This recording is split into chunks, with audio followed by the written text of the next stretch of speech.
Hello crafty friends, it's Jess from jesscrafts.com, and today I have a birthday card that shows the brand new Gerda Steiner Designs clear stamp set.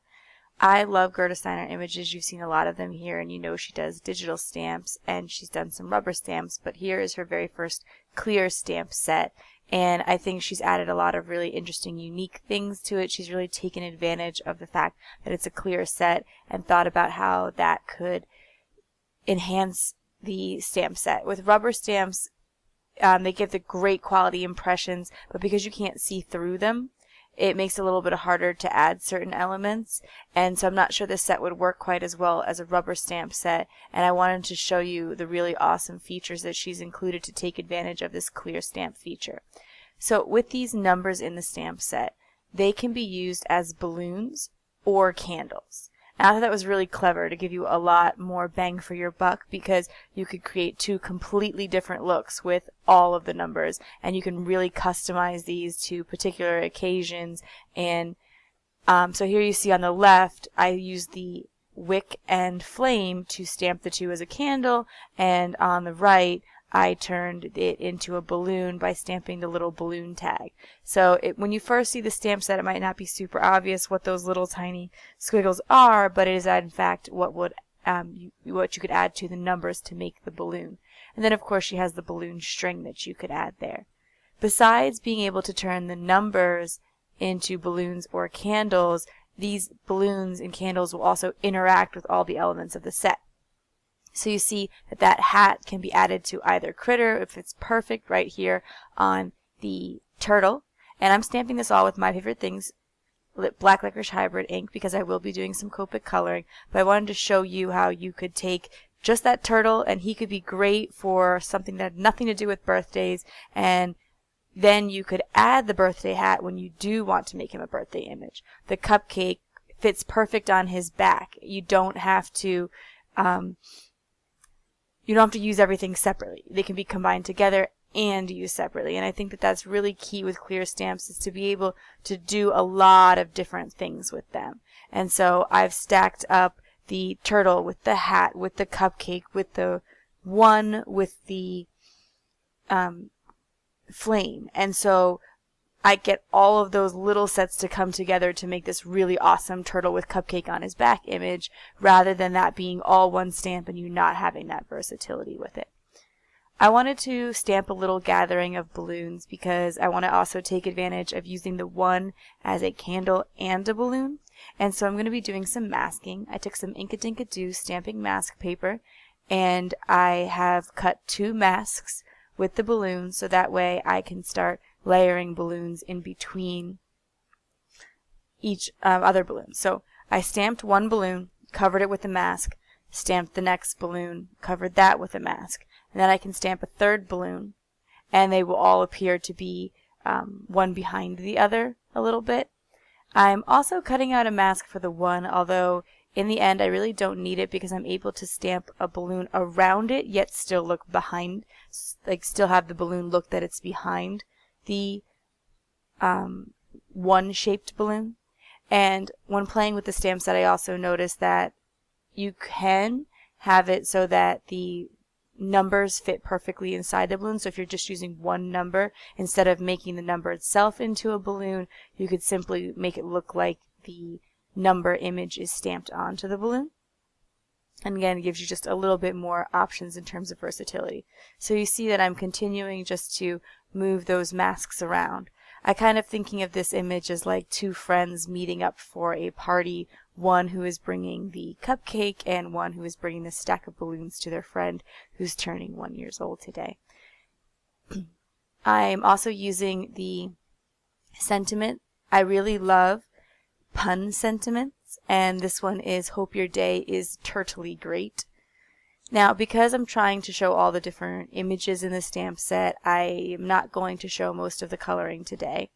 I used a lot of different greens, but then also some bright primary colors to go with it because I thought this would make an excellent card for a little boy's first birthday. And I chose not to use the balloon string that is actually in the stamp set, but instead draw my own, because it gives you a little bit more options in terms of being able to make them all meet in the center or something like that. And so if you are not interested in drawing your own lines, you certainly can use the balloon string in there, but it's pretty simple to draw your own lines down. And so I have them looking like they're gathering into the snail's mouth. I definitely show some more cards with this particular stamp set because there are some other great features that I haven't even included, like how this little snail can hold the letter. I think this would also be great for envelopes because there's another sentiment that says late but with love. And so if you were sending a card in the mail that turned up a little bit late, I could see stamping that little snail on the outside with the sentiment in the corner. I love to decorate envelopes, and I think this stamp set would allow you to do that because you could even stamp a couple of balloons on the outside or something of that nature. Stamp sets are awesome when they include things that can be used, like little elements that can be used to add enhancements to the envelopes or to the inside of a card or something like that. I'm just taking some distress ink and coloring a sky in the background for them.